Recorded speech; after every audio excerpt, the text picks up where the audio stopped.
Sua palavra no livro de Êxodo, capítulo 14. Você vai ficar de pé só mais esse momento.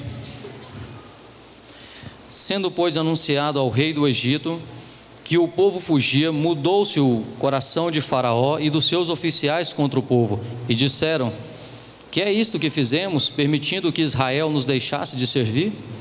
E aprontou o Faraó o seu carro e tomou consigo o seu povo. Êxodo 14, versículo 5. Irmãos, eu não havia falado 5 ainda, irmãos. Um beijo do magro para vocês então. Sendo, pois, anunciado ao rei do Egito, 5, viu, irmãos? Sendo, pois, anunciado ao rei do Egito que o povo fugia, mudou-se o coração de Faraó e dos seus oficiais contra o povo, e disseram: que é isto que fizemos, permitindo que Israel nos deixasse de servir? E aprontou o Faraó o seu carro e tomou consigo o seu povo, e tomou também 600 carros escolhidos, e todos os carros do Egito, os capitães sobre todos eles. Porque o Senhor endureceu o coração de Faraó, rei do Egito, para que perseguisse os filhos de Israel. Porém os filhos de Israel saíram afoitamente. Perseguiram-nos os egípcios, todos os cavalos e carros de Faraó e seus cavalarianos, e o seu exército, e os alcançaram acampados junto ao mar, perto de Pi-Hairote, defronte de Baal-Zefon. E chegando o Faraó aos filhos de Israel, levantou os olhos, e eis que os egípcios vinham atrás deles, e temeram muito. Então os filhos de Israel clamaram ao Senhor, disseram a Moisés: será por não haver sepulcros no Egito, que nos tiraste de lá, para que morramos nesse deserto? Porque nos tratastes assim, fazendo-nos sair do Egito? Não é isso o que dissemos no Egito? Deixa-nos para que servamos os egípcios, pois melhor nos fora servir aos egípcios do que morrer no deserto.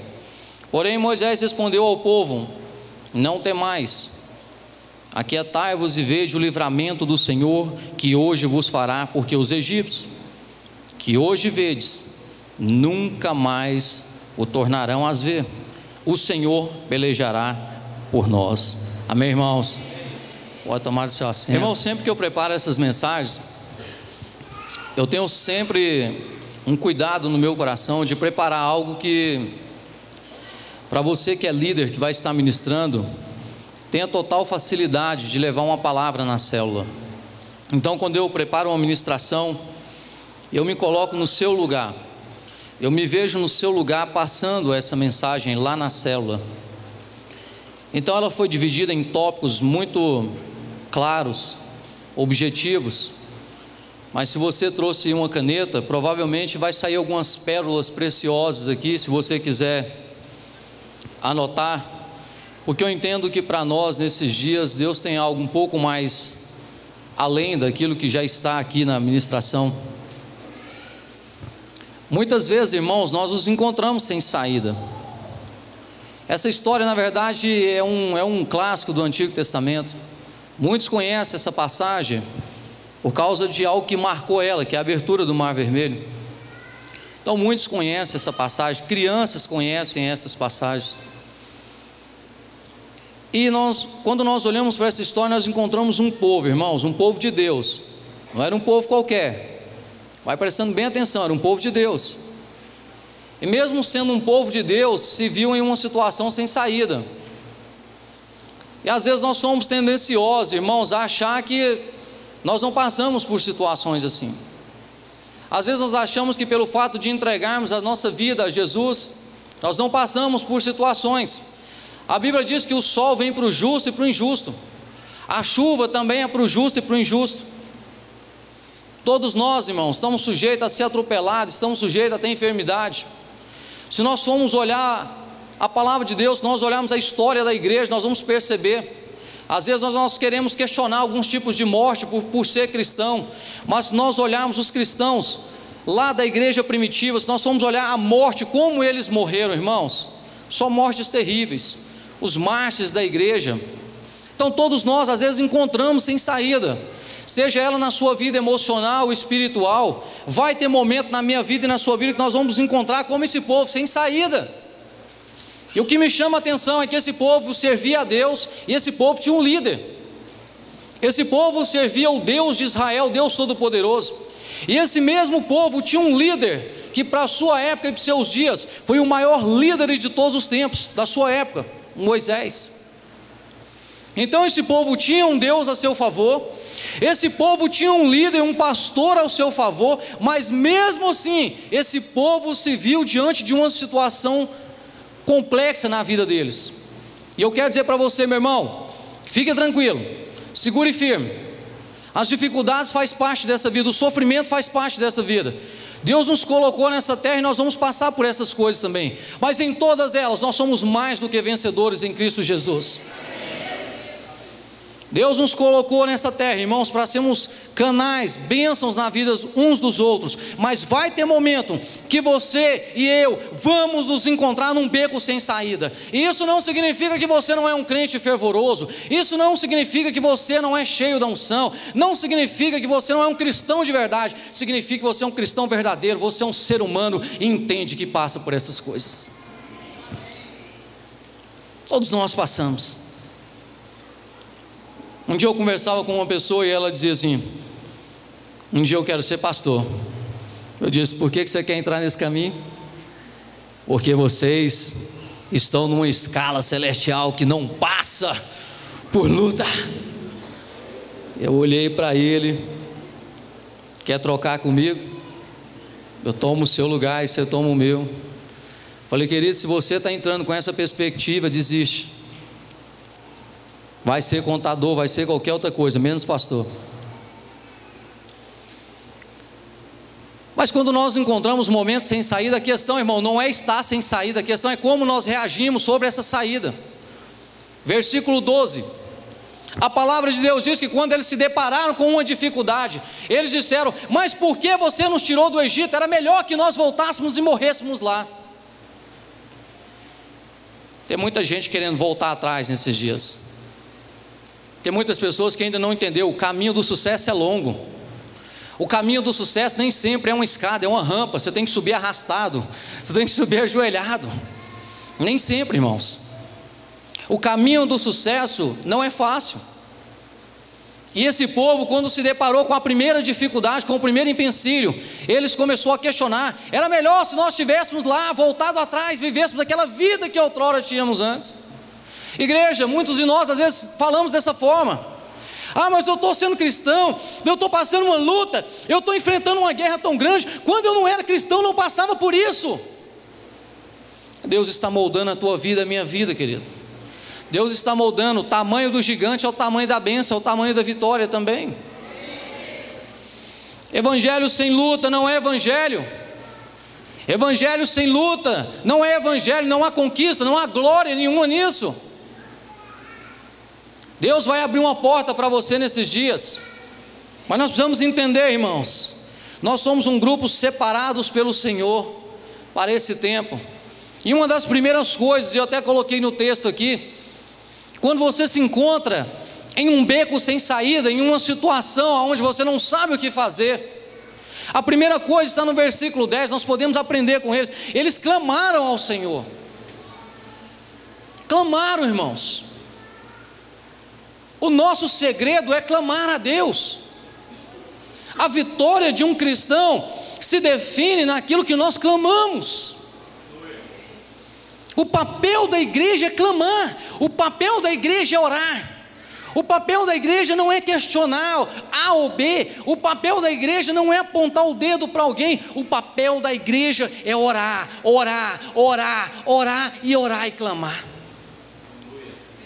Temos que clamar nesses dias, irmãos. Quantos de nós às vezes entramos em situações complicadas, complexas, e nós não clamamos a Deus? Se nós olharmos a história do povo de Israel, a cultura, tudo, nós vamos observar que esse povo constantemente clamava a Deus. Tudo que acontecia, esse povo clamava a Deus. A igreja de hoje, ela clama pouco, irmãos. Ela julga muito e clama pouco. Ela acusa muito e clama pouco. Nosso papel no Facebook não é acusar A ou B, igreja do fulano, do beltrano. O nosso papel é clamar e orar uns pelos outros. Nós não estamos aqui para questionar a igreja A ou B, o irmão A ou B. Nós estamos aqui para clamar o Deus Todo-Poderoso. Nós estamos aqui para clamar aquele que pode reverter a vida das pessoas. Mas quando nós vamos clamar, nós já perguntamos: para quem que é para orar? Pelo fulano, o que ele fez? Eu não clamo,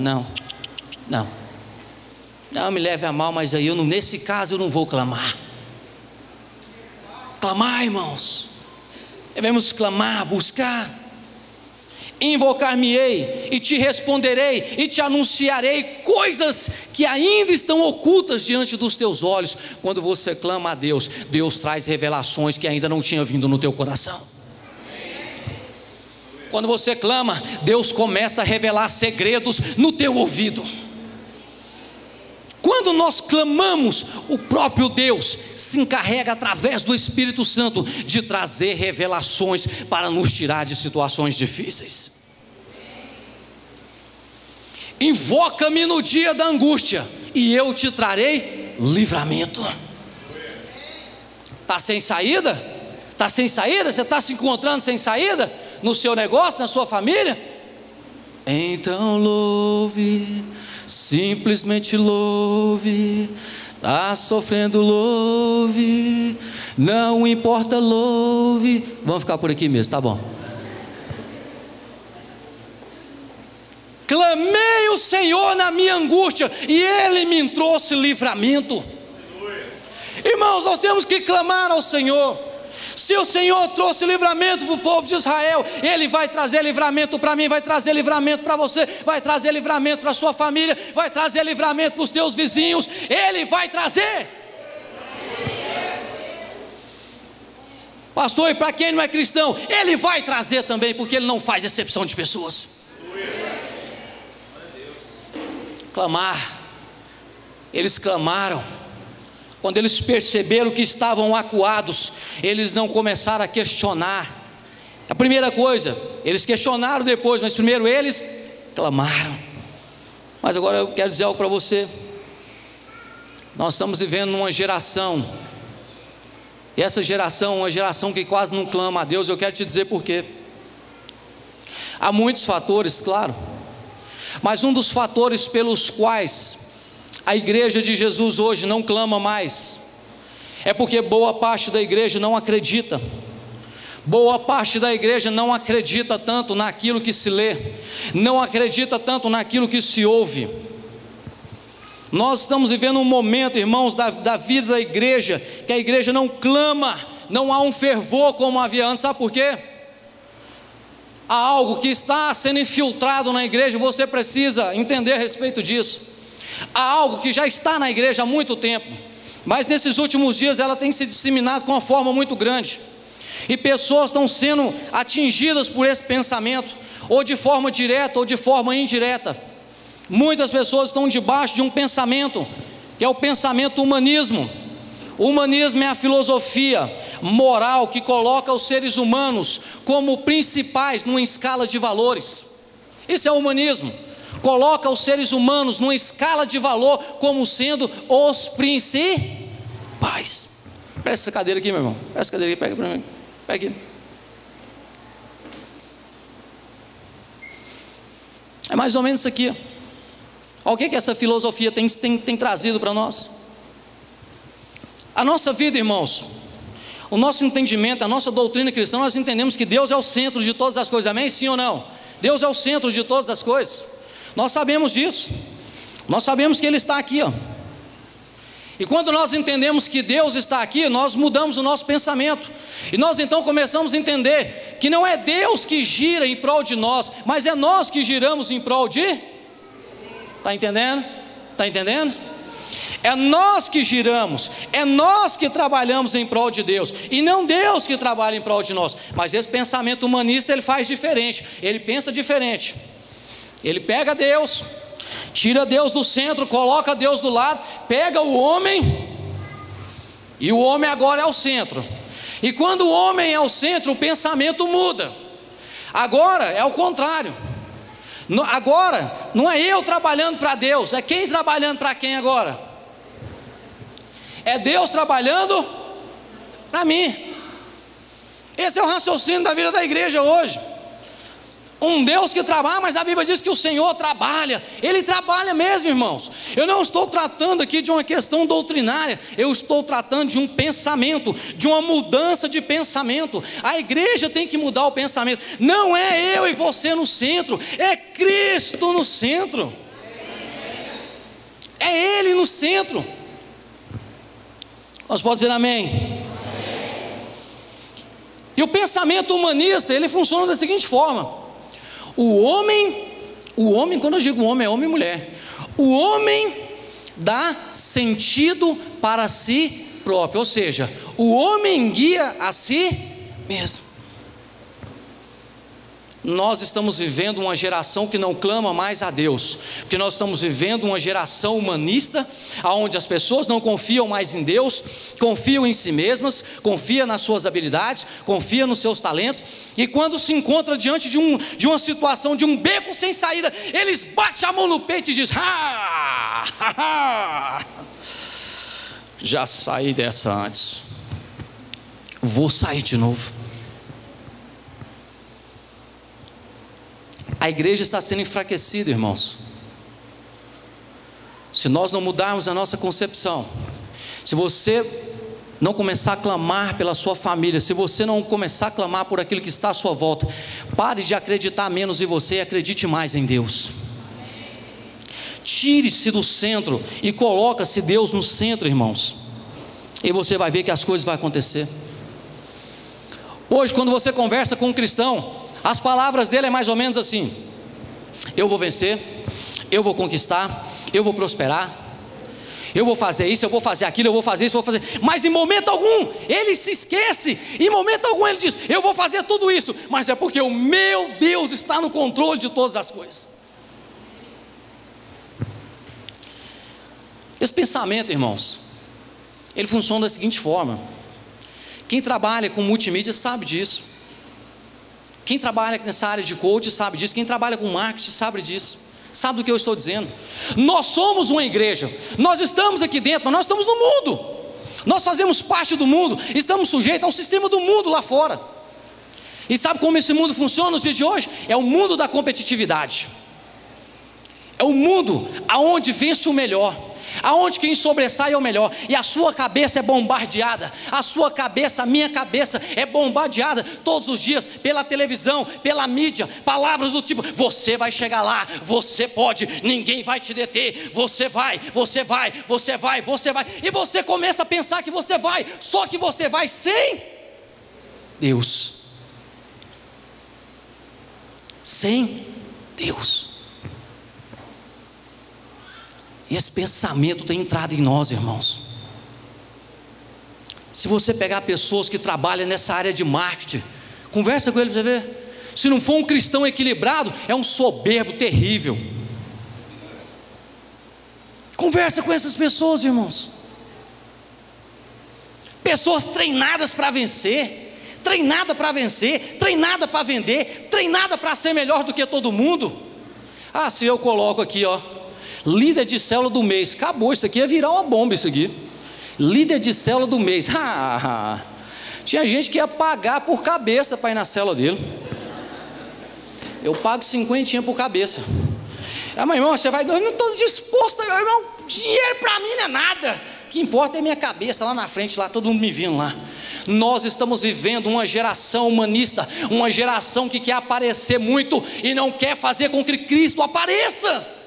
Nós temos que entender isso, irmãos. Cristo, para Ele toda a honra, toda a glória. Nós estamos caminhando para essa geração contaminada, essa geração da mente contra. Pastor, você é contra essas coisas? Não, estou dizendo que sou contra não, irmãos. Eu estou dizendo para você que é cristão, seja vacinado a respeito disso. Tudo é meta, onde você trabalha tudo é meta, meta, meta, meta, meta. É meta para isso, é meta para aquilo, é meta para comer a marmita. Quem come a marmita mais rápido?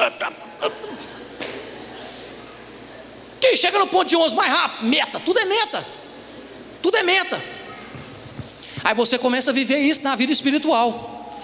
Porque, irmão, entenda uma coisa: Essas áreas de liderança, coach, multimídia, esses negócios lá fora, entenda uma coisa, eles trabalham a sua alma, motivam a sua alma, levantam a sua alma, mas em momento algum trabalha teu espírito. Por isso nós estamos encontrando uma igreja soberba, cheia de pessoas, alma, alma, alma, alma, e o espírito,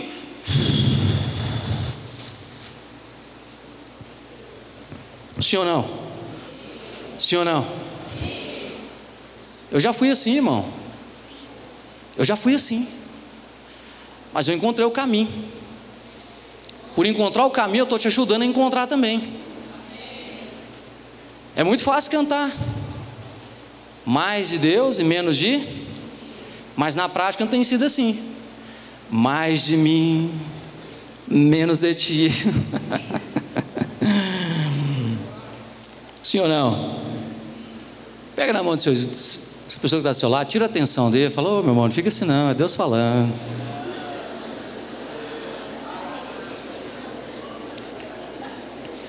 É bom quando é assim, você não escuta um fala Jeová, né? Você nunca escuta, né? Quando é aquela palavra de motivação, você escuta: eita glória! Amém, irmãos? Vamos romper com esse pensamento, querido. Não confunda aquilo que estão enfiando na tua cabeça lá fora com a palavra de Deus. Não confunda, viu? Não confunda. Quando as pessoas dizem para você: você é vencedor, você é conquistador, realmente você é, mas você só é isso por causa de Cristo Jesus. Nós só somos o que somos, temos o que temos por causa dele. Agora hoje nós encontramos um rebanho diferente. Eu tenho o que? Eu tenho casa porque eu tenho carro porque eu tenho, tudo é porque eu tenho, é porque eu tenho, é porque eu tenho, é porque eu tenho. Sabe onde você está e não está percebendo? Deus saiu do centro da tua vida há muito tempo e você não percebeu. Mas quando Deus voltar para o centro da minha vida e da tua vida, você vai ver que as saídas vão começar a surgir e vão começar a aparecer. Sabe por quê? Uma vez que Deus sai do centro da minha vida e da sua vida, cada dia que passa a saída se torna mais distante. Cada dia que passa a saída se torna mais distante. Segunda coisa, irmãos, no versículo 10, quando nós não encontramos saída, sabe o que acontece? A Bíblia diz que eles ficaram irmãos, é comum as pessoas terem medo. Quantos aqui tem medo, irmãos? O medo, até certo ponto, o medo é bom, irmãos. Até certo ponto é bom.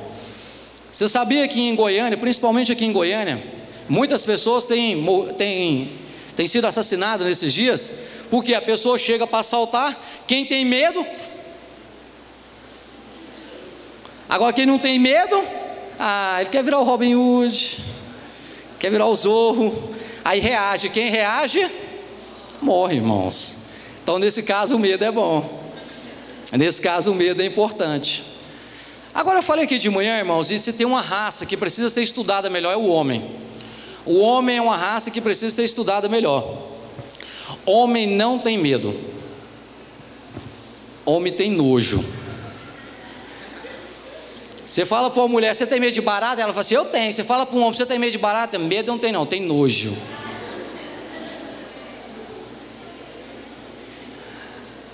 Homem é assim, irmãos. Homem não tem medo de rato não. Ele fala: não tem medo não, tem nojo. É porque eu não gosto de pegar. É nada, medroso. Tem medo. Irmãos, eu vou revelar uma coisa para os irmãos. Sou muito corajoso, mas não é que eu tenho medo, eu tenho nojo. É daquelas caranguejeiras. Eu não tenho medo, eu tenho nojo.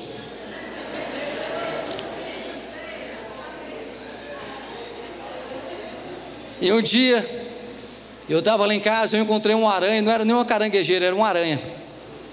E quando eu olhei, ela estava em cima do sofá. Como ela parou lá, eu não sei. E eu tentei matar ela, e ela entrou para dentro do sofá.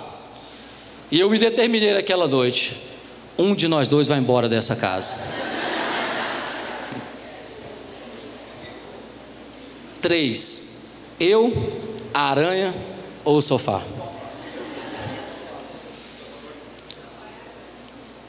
E eu virei sofá de cabeça para baixo, e quando eu olhei, eles vêm lacrados, né, por baixo, né? Eles grampeiam ele assim. E eu fui lá na gaveta, só não coloquei aquela faixinha. Peguei a faca e vim, rasguei o plástico do sofá. Irmãos, enquanto eu não matei aquela aranha, eu não sosseguei. A pastora quase me matou por causa da aranha. Eu acabei com o fundo do sofá. Tudo que eu brinco tem uma verdade espiritual. Enquanto você não matar os medos que te perseguem, você nunca terá paz. Enquanto você não matar as aranhas que te perseguem, você não terá paz. Eu não entendo. A palavra de Deus diz: Senhor Jesus, eu vos dou a minha paz. Aí nós encontramos um rebanho sem paz, irmãos. Nós encontramos um rebanho da igreja medroso. Ah, eu estou com medo de chuva. Ah, eu estou com medo na hora de chover. Ah, eu estou com medo na hora disso. Irmão, não começou nem a chover ainda. Ah, mas eu estou com medo. Ah, eu saio de casa com medo. Eu chego em casa com medo. Eu deito com medo. Ah, eu tenho medo de dormir, não acordar, de morrer. Ah, eu tenho medo, eu tenho medo, eu tenho medo, eu tenho medo. E aí a gente vai vivendo uma vida cristã, irmão, de medo. Nós estamos diante de uma igreja com medo. Ah, eu tenho medo de ficar doente. Quantos aqui querem ir para o céu? Quantos aqui acham que o céu é o melhor lugar? Quantos aqui tem medo de morrer? Não pode ter medo se o céu é o melhor lugar, ué.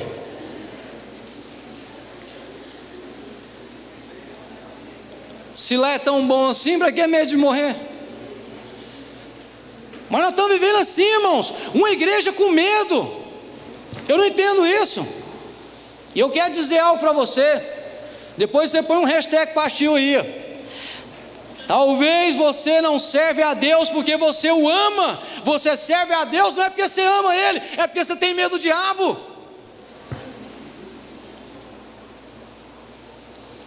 Tem muita gente que não serve a Deus. Ah, eu sirvo a Deus porque eu amo a Deus. Mentira, serve a Deus porque tem medo do diabo. Vem na igreja porque tem medo. Ah, eu vou na igreja que eu estou num...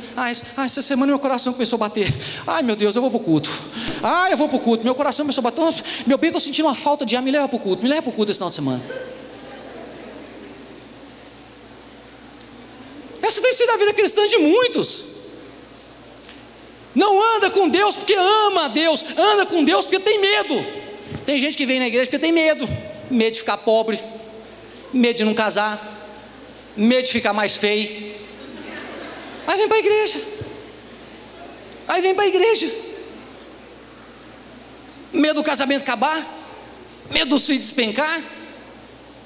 Meu irmão, muitas pessoas estão vivendo a teologia do medo. Muitas pessoas, pastores, estão vivendo a teologia do medo. Estão na igreja com medo. Medo de ir para o inferno. Irmão, medo de ir para o inferno você não precisa ter não. Tenha medo de qualquer coisa. Medo de ir para o inferno. Não tem medo disso não. Medo. Medo, medo, medo, medo. Muitas pessoas estão servindo a Deus mais ou menos assim. Vou contar uma historinha. Quando eu era pequenininho lá em Barbacena,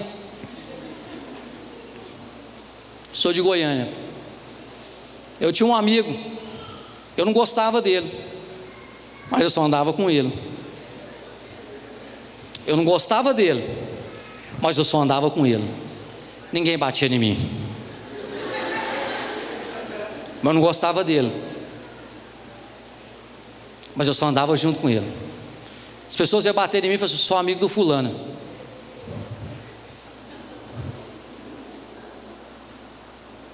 Há uma historinha com a verdade espiritual. Talvez você nem gosta de Deus como você pensa e acha que gosta. Você só anda com Ele, porque na hora que o diabo quer bater no você: papai, papai, papai. Senhor, não, irmãos.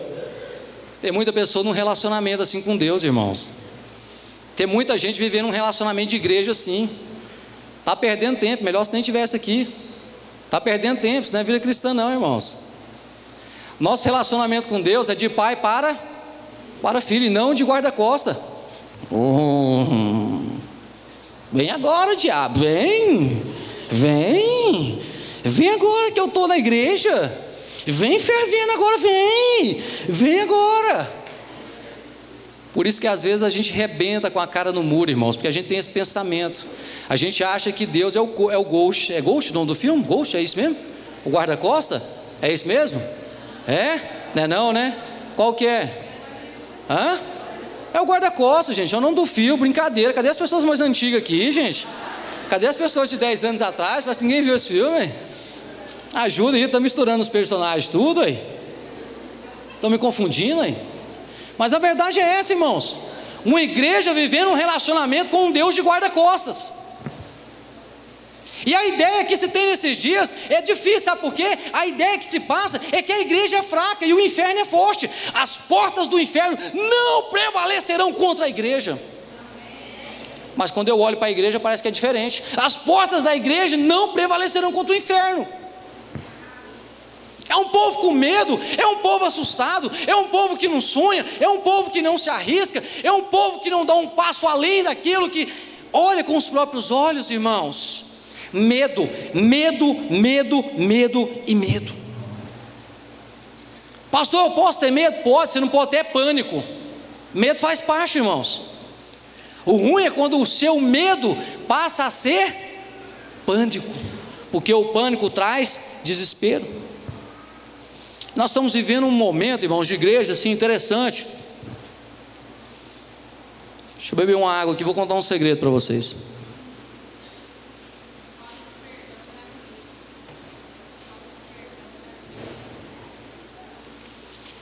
A minha esposa, ela falou que eu estou pregando e eu estou parecendo um cara do programa da escola do professor Raimundo.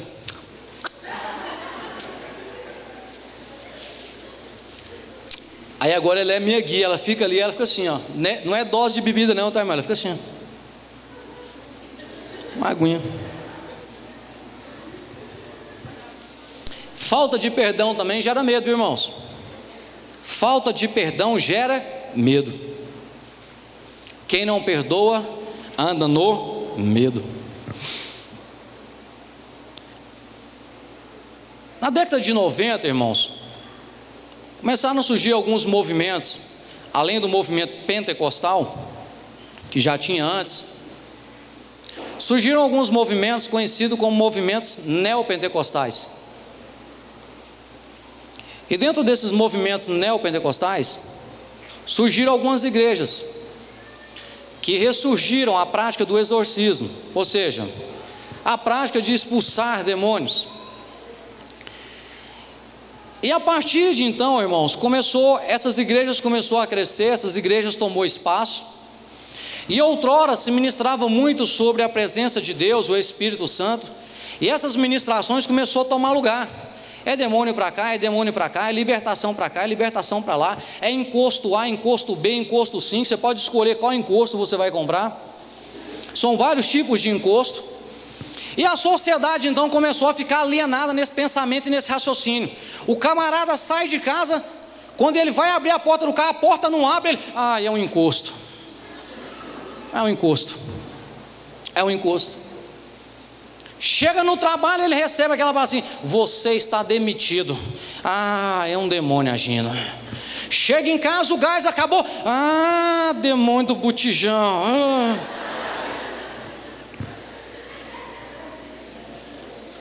E aí esse grupo começa a viver uma vida alienada. Uma vida alienada em demônios, presas em demônios, tudo no medo. Chega no lugar, irmão, você está dizendo: irmã, ora comigo. Põe a mão na minha cabeça. Põe a mão que eu estou sentindo assim, parece que eu estou carregada. Estou carregada.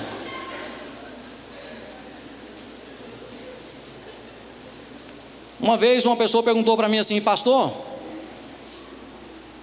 quando você passou por aquele momento difícil na sua vida, qual foi a entidade que agiu lá? Eu falei assim: eu vou te falar qual que é. Ele falou assim: qual que é? Eu falei assim: a vergonha na cara. Eu falei: foi uma entidade muito forte. Toma vergonha na cara. E nós começamos a viver dessa forma, irmãos. Aí menino fica doente, o que você faz?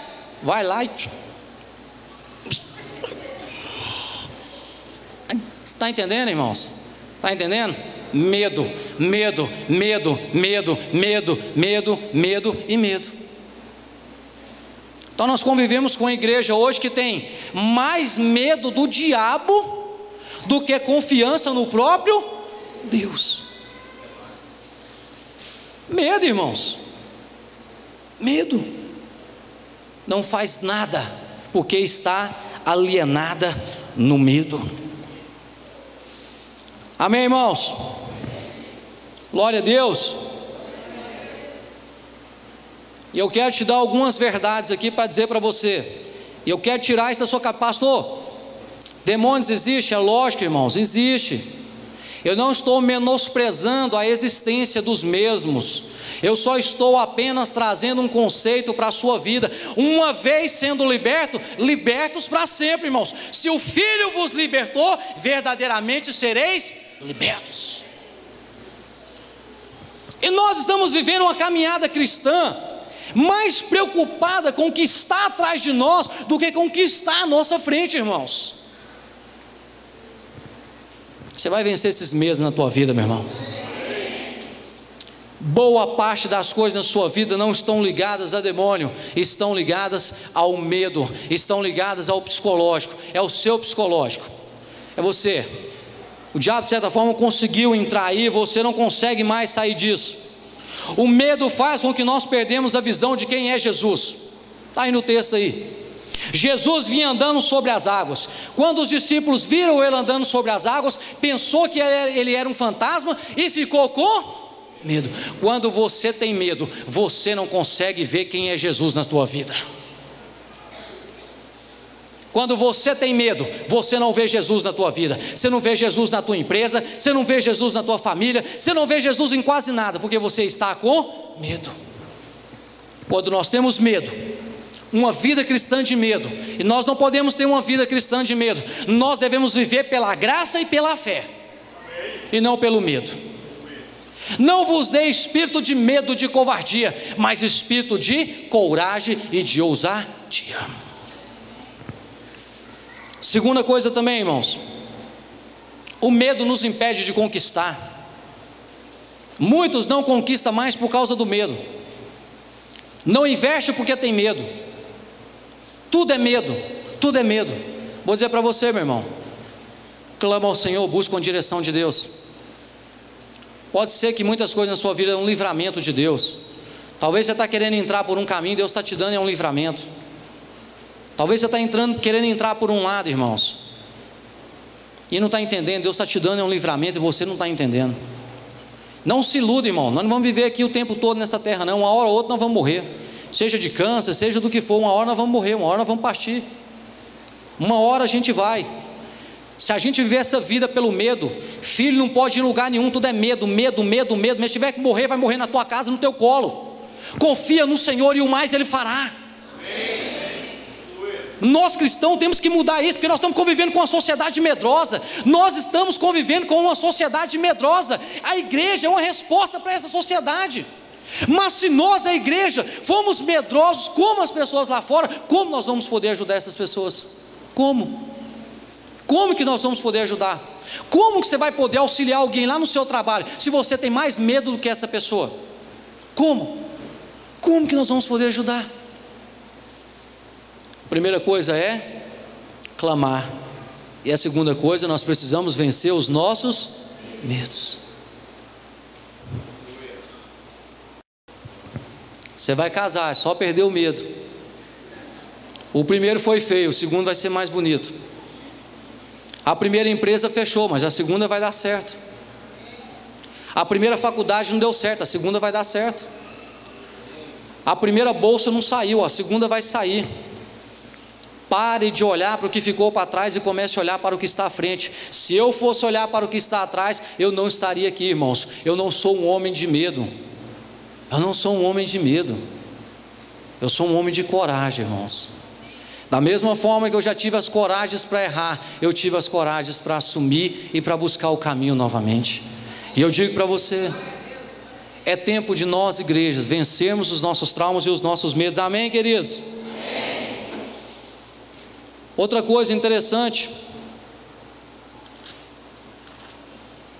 e eu coloquei aqui no versículo 13, Moisés disse ao povo: aquietai-vos porque o inimigo estava chegando. É comum, irmão, na hora da pressão se precipitar. 80% do que acontece sobre nós não tem influência espiritual nenhuma. Nada mais é do que situações precipitadas que nós tomamos. 80% do que acontece conosco não é nada a ver com influência espiritual negativa, e sim com situações e atitudes precipitadas que nós tomamos. A verdade é que nós estamos vivendo numa igreja colhendo aquilo que plantou, irmãos. Nós não colhemos algo que demônio planta, nós colhemos aquilo que nós plantamos.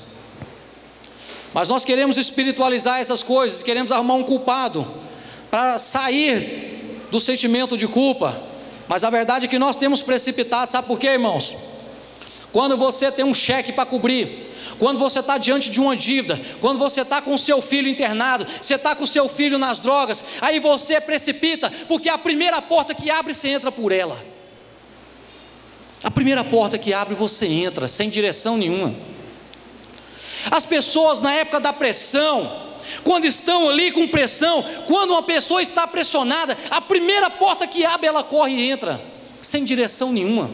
A primeira luz do fim do túnel que ela enxerga, ela entra. Meu irmão, deixa eu te dizer uma coisa: ande na direção de Deus. Não viva uma vida cristã pela sorte. Ah, mas eu tenho dado uma sorte. Não, meu irmão, é comum. Na época da pressão, nós precipitamos. Tem um versículo aqui, Lucas 12, 22, 24, interessante. Não sejais ansiosos por coisa alguma, nem com o que haver de vestir, com o que haver de comer, porque o vosso Pai, se Ele cuida dos pássaros, Ele também cuidará de vós. É interessante, irmãos, conhecemos muitas coisas da Bíblia, mas acreditamos em poucas coisas da Bíblia. É a Bíblia que está dizendo, meu irmão: ah, pastor, mas se você estivesse no meu lugar para cobrir aquele cheque, eu tenho que cobrir amanhã. Você não falava isso? Falava. Primeiro, irmãos, que se você tem que cobrir amanhã, você já está errado. Sabe o que é urgência? Posso falar uma frase aqui para te ensinar um negócio? Posso? Você já viu pessoas que dizem: nossa, eu tenho que resolver isso, que eu estou com uma urgência, urgência. Sabe o que é urgência? É a prioridade que foi negligenciada ontem. Isso é que é urgência. Então, se você tem uma urgência para resolver, foi uma prioridade que você negligenciou ontem, e hoje ela se tornou uma urgência. Muitas coisas, irmãos, estão acontecendo na nossa vida, porque nós não temos priorizado, e por não priorizar, a primeira porta que abre, a gente cai dentro. Está passando uma situação difícil na igreja, abre uma porta numa outra igreja, para onde você vai? Espirra para lá. Não vou nem entrar nessa questão, irmãos, porque isso aqui é delicado. Eu estou me referindo a uns aspectos. É lógico que muitos irmãos se achegou até nós por motivos bons, amém? Eu estou citando um exemplo aqui, dentro do contexto que eu estou pregando, amém? Entenda bem isso, quero deixar isso bem claro. Eu quero aqui também falar de algo, irmãos, já aqui perto de encerrar. No versículo 19, a palavra de Deus diz no versículo 19, que o anjo do Senhor estava onde? À frente deles, não foi? O anjo estava à frente, não foi? O que o anjo fez aí? O anjo saiu, ele se retirou da frente e foi parar. Quero te dar uma boa notícia: Deus não desapareceu da tua vida, Ele está atrás de você, cuidando e intercedendo por você. Vem cá, irmão. Você, vem cá. Você mesmo. Cá. Sobe aqui. Você pode representar Jesus aqui por um momento aqui? Pode? É uma honra, né? Responsabilidade. Se eu falo para você imitar um capiroto, você pulava fora. Vem cá, Jesus. Pastor, por que você gosta de usar a ilustração? Porque tudo que eu gravo, tudo que eu faço aqui de ilustração, você grava. O que eu falo, você não grava quase nada. Na hora que você for embora, se eu te perguntar duas coisas que eu falei, você não lembra de nenhuma. Se eu te perguntar da cadeira, você lembra. Se eu te perguntar disso aqui, você vai lembrar. Vem cá para mim, duas pessoas. Vem cá, querido, vem cá, pode vir você. Vem cá, vem cá. Vem cá, Lindomar, também. Tem que ter um contrapeso aqui, né? Tem que ter um contrapeso.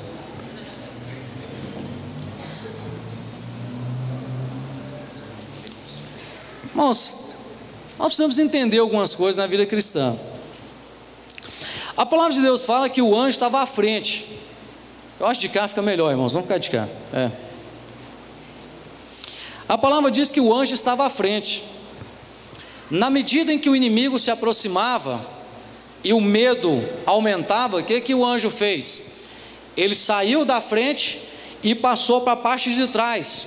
Então ele ficou entre o povo e os inimigos. O anjo ficou entre o povo e os inimigos. De cá vai dar certo, vocês vão chegar lá. E de cá, segurando os inimigos. Eu quero dizer por que você não deve ficar vivendo uma vida de medo. Por causa disso aqui, Jesus. Como é que Jesus morreu na cruz? E abre os braços aí. Jesus foi sim, foi, irmãos. Entenda isso aqui agora, irmãos. É lógico que isso aqui é uma ilustração para trazer uma verdade espiritual para a tua vida. Do lado de cá nós temos o bem.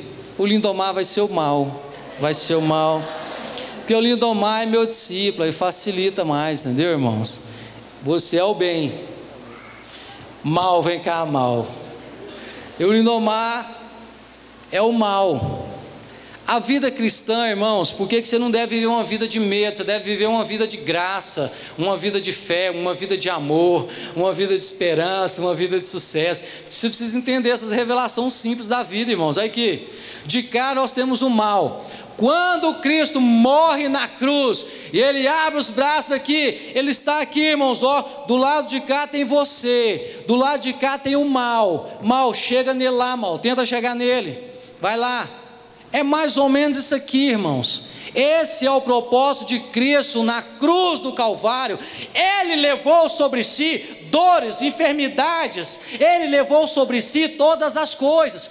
Tudo está sobre Ele. Ele já venceu. Eu e você não tem que vencer nada. Ele já venceu, irmãos. Então entenda uma coisa.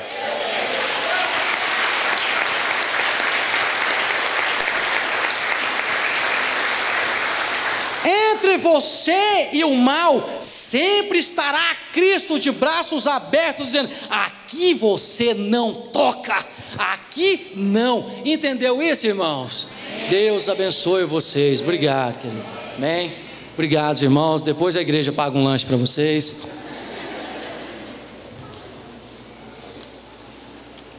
Depois vocês ganham um lanche por parte da igreja.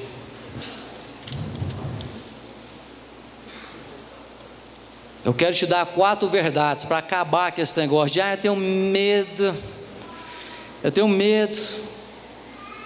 tenho medo do que o inimigo pode fazer. 1 João capítulo 4, versículo 4: maior é o que está em nós do que aquele que está no mundo. 1-0 para a igreja. Gênesis 3, versículo 15, diz que Jesus pisaria na cabeça da 2-0 para você. 1 Pedro capítulo 5, versículo 8, diz que o inimigo está ao derredor e não ao redor. Mas entenda, mesmo estando ao derredor, o versículo diz que ele ruge como leão, mas ele não é mas ele ruge igual é Denorex, parece, mas não é. Mas a Bíblia fala que ele ruge como leão, mas ele não é leão. Meu irmão, deixa eu te falar uma coisa. Esse negócio do diabo ficar rugindo para você, isso é gato. Miau, miau. quem ruge mesmo é o verdadeiro leão da tribo de Judá.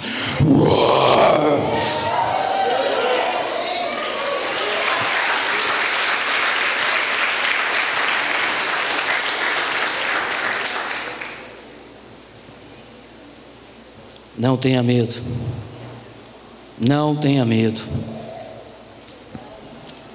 Amém, irmãos? É interessante, no versículo 30, e agora eu estou encerrando, no versículo 30 para o 31, a palavra de Deus diz que o Senhor fez com que todos aqueles inimigos fossem afogados, e diz o texto que o povo nunca mais iria vê-los. Nessa noite, o Senhor vai afogar os teus medos, você nunca mais vai vê-los. O Senhor vai afogar essa depressão, você não vai vê-la mais. O Senhor vai afogar esse trauma de infância, você não vai ver ele mais, irmão. O Senhor vai afogar essa falência, você não vai vê-la mais. O Senhor vai afogar, irmãos, muitas coisas na sua vida, e você não vai ver mais. Os inimigos que te perseguiam não vão te perseguir mais. Agora, eu sou um pastor prudente, novos inimigos podem surgir, mas esses não, porque a Bíblia diz que eis que no mundo tereis aflição. O reino de Deus é tomado por esforço. Podem surgir novos inimigos, mas os que te afligem hoje, esses você nunca mais vai ver. Esses dessa noite você vai olhar para trás e hasta la vista, baby.